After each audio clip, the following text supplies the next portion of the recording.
Oke, baik, kenalkan, nama saya Martin Zinismol. Saya akan menjelaskan sedikit tentang fungsi manajemen bisnis.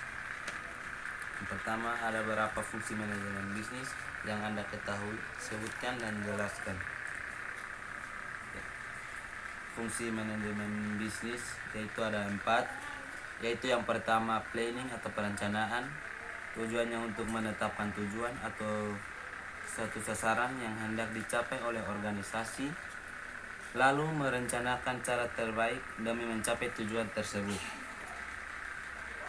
Yang kedua, ada organizing atau perorganisasian, yaitu pengelompokan setiap orang serta penetapan tugas, fungsi, wewenang serta tanggung jawab masing-masing dengan tujuan terciptanya aktivitas yang berada guna dalam mencapai tujuan yang telah ditentukan. Yang ketiga, ada aquating atau pergerakan, merupakan kegiatan untuk menggerakkan anggota-anggota kelompok untuk melaksanakan pekerjaan sesuai dengan tugasnya masing-masing.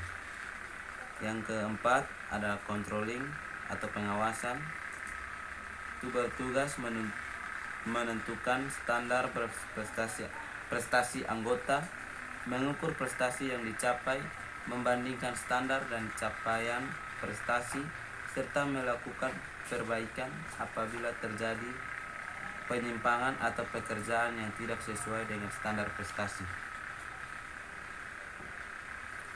Yang kedua, dari fungsi manajemen bisnis yang telah disebutkan, terdapat salah satu fungsi manajemen yang paling pokok, yaitu fungsi aquating atau pergerakan. Kenapa dia paling pokok? Karena dia merupakan kegiatan untuk menggerakkan anggota-anggota kelompok untuk melaksanakan pekerjaan sesuai dengan tugasnya masing-masing. Oke, pengambilan keputusan. Salah satu tujuan pengambilan keputusan adalah tujuan yang bersifat ganda. Jelaskan yang Anda ketahui tentang pengambilan keputusan bersifat ganda. Yang saya ketahui tentang keputusan bersifat ganda adalah keputusan yang dapat menyelesaikan dua masalah atau lebih sekaligus. Yang berikut, sebutkan 6 tahapan proses pengambilan keputusan. 6 tahapan proses pengambilan keputusan yaitu: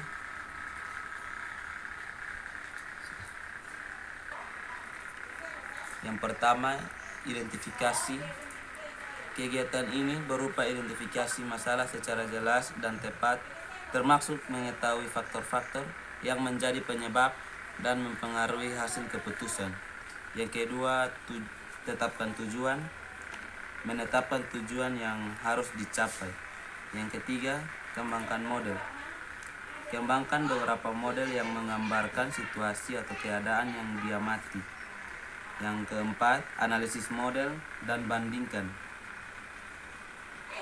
Merupakan pengembangan penyelesaian masalah untuk mencari kemungkinan berbagai jenis solusi yang dapat diambil. Yang berikut, pilih metode terbaik. Pilihlah solusi yang memenuhi kriteria yang telah ditetapkan, realistis untuk diimplementasikan. Yang berikut, terapkan model terpilih. Tahap ini mencakup kegiatan membantu pelaksanaan keputusan untuk menjamin hasil yang dikehendaki tercapai.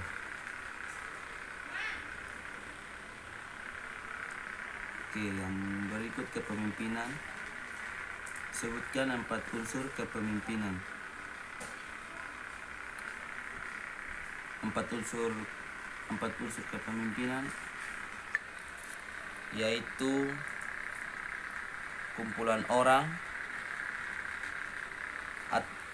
orang menjadi pengikut untuk mencapai suatu tujuan organisasi. Yang kedua, kekuasaan atau kekuatan yang dimiliki seorang pemimpin untuk mengarahkan pengikutnya dalam menjalankan tugasnya. Yang ketiga, yaitu meng- memengaruhi menentukan tujuan organisasi. Yang terakhir, nilai, menanggapi dan mengembangkan motivasi. Yang terakhir, ada 6 prinsip kepemimpinan. Sebutkan ke-6 prinsip tersebut dan jelaskan secara singkat. Yang pertama adalah melayani. Prinsip pertama yang paling penting dan harus diketahui oleh seorang pemimpin adalah memberikan pelayanan secara baik sebagai tujuan utama.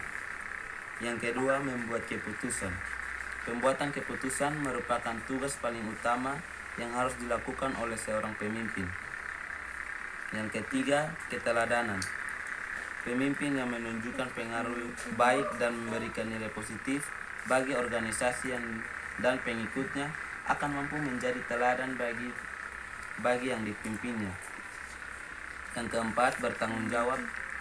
Menjadi pemimpin merupakan tanggung jawab besar yang harus diemban sebagai bentuk dari amanah, dukungan atau kepercayaan orang lain yang memiliki harapan kepada seorang pemimpin tersebut untuk melakukan perubahan yang lebih baik dari keadaan sebelumnya.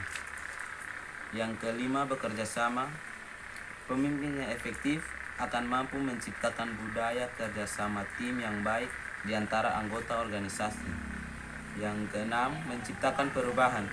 Pemimpin harus mampu membuat terobosan-terobosan baru sehingga suatu pembaruan fundamental baik di tubuh organisasi, produk atau jasa maupun bagi orang-orang yang dipimpinnya.